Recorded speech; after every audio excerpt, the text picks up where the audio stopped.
ক্ষতিপূরণ ক্ষতিপূরণ কথাটা যখনই আসে আমরা কিন্তু বারবার বলার চেষ্টা করি মানুষের মৃত্যু, জীবননাশের হুমকি, জীবননাশ, জিম্মি করা।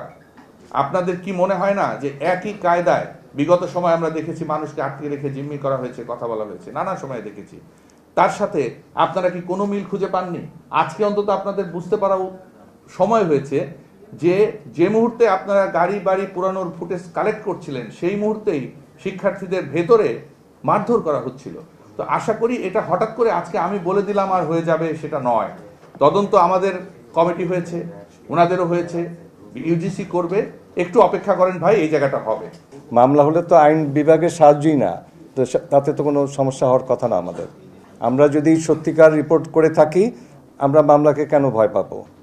কিন্তু আমাদের স্যার যেটা বললেন সেটা হলো ক্ষয়ক্ষতি যেটা হয়েছে এটা শুধুমাত্র ওই আসবাবপত্র আর কোনো জড় পদার্থ নিয়ে না, আমাদের মানুষেরও তো ক্ষয়ক্ষতি হয়েছে, সব ক্ষয়ক্ষতি।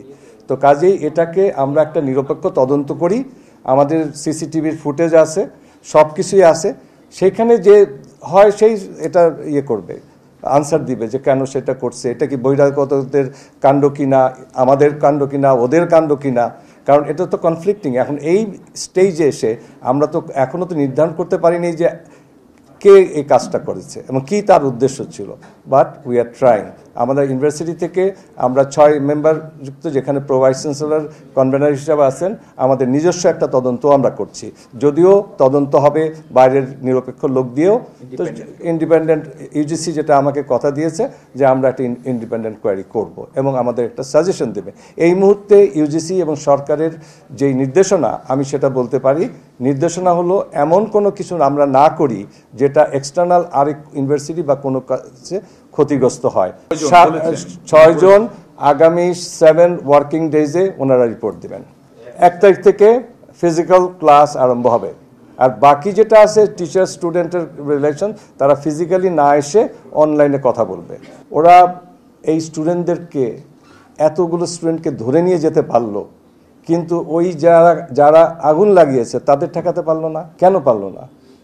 আমার এই প্রশ্নটা আমাকে তো করছে। এতগুলো ছাত্রকে তারা জোর খাটিয়ে নিয়ে গেছে, নিশ্চয়ই তারা নিজে ইচ্ছে গিয়ে ওখানে বন্দী হয় নাই।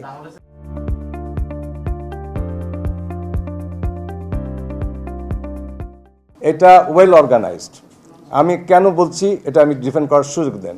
সকালবেলা তখন 4:45 বাজে দ্য ভাইস চ্যান্সেলর 3 বার আমার কল করছেন, বাট আমার ফোন বিজি থাকাতে আমি রিসিভ করতে পারছিলাম। তখন আমার এখান থেকেও ফোন যাচ্ছে যে স্যারের ঘটনা শোনার জন্যে, তো আমি না শুনে ওনার সাথে কি কথা বলবো। তখন আমার যখন ফোন শেষ হলো আমি নিজেই কল ব্যাক করলাম।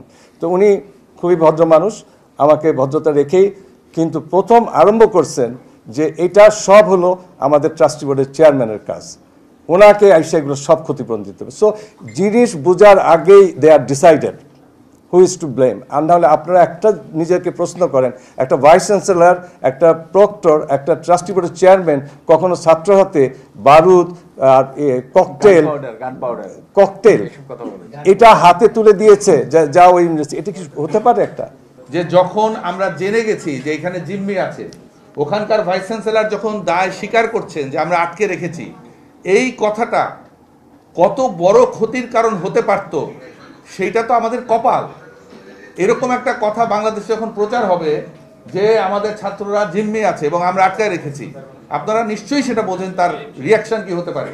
আল্লাহ প্রতি কৃতজ্ঞতা জানাই, আপনাদের প্রতিও মিডিয়া কর্মীরা অসম্ভব ধৈর্য সহকারে কাজ করেছেন এবং করবেন।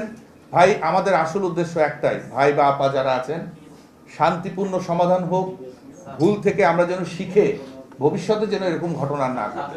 আমরা কি তাদের সাথে কথা বলে এটা সমাধান করতে পারতাম না? এটাতে কি তারা কোনো এক্সট্রা গেইন হয়েছে? যেই ঘটনা ঘটছে সেটা ঘটেই গেছে, সেটাকে আমরা সুষ্ঠু তদন্ত করে আমরা একটা এক্সাম্পল সৃষ্টি করতে পারতাম না? এবং সেই সহযোগিতার হাত কি আমরা বাড়াই নাই?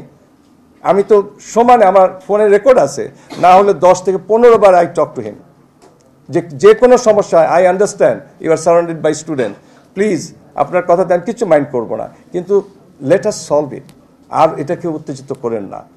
এটাই ছিল ওনার কাছে নির্দিষ্টভাবে আমার আবেদন। কিন্তু আনফর্চুনেটলি বেলা 3টা পর্যন্ত এই ছেলেগুলোকে পিটালো। আপনি যদি বাবা মা তো কেউ আছে, কিভাবে সহ্য করবে এই নিজের ছেলের এই ধরনের অবস্থা? আপনারা পারবেন কেউ? তাহলে আমরা অভিভাবক হিসাবে তাদের এখানে শিক্ষাঙ্গনে আনছি, এটা দায় দায়িত্ব আমাদের উপর পড়ে না? আমরা কি যারা করেছে তাদের শাস্তি কি চাওয়াটা কি অন্যায় কিছু? আমরা সকল অন্যায়ের শাস্তি চাই।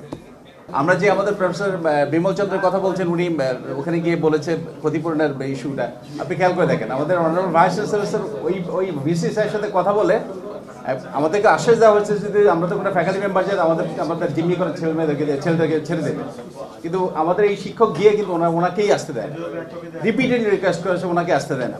ওখানে 15 জন ছেলের মতো ওরা আটকে রেখেছে। তারপরে যখন উনি মানে এক পর্যায়ে এগ্রি করেছে যে আসবে, 2 জনকে দিয়েছে যে ওর সাথে স্যারের সাথে। তো 2 জনকে নিয়ে যখন আসতেছে, একজন একটু হেঁটে আসতেছে। কেন হেঁটে আসতেছে? ওকে আবার ধরে নিয়ে গেছে, ওকে দেওয়া হবে না।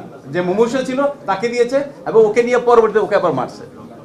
এতটা ব্রুটাল, এতটা নির্দয় ছিল বর্তমান যুগে।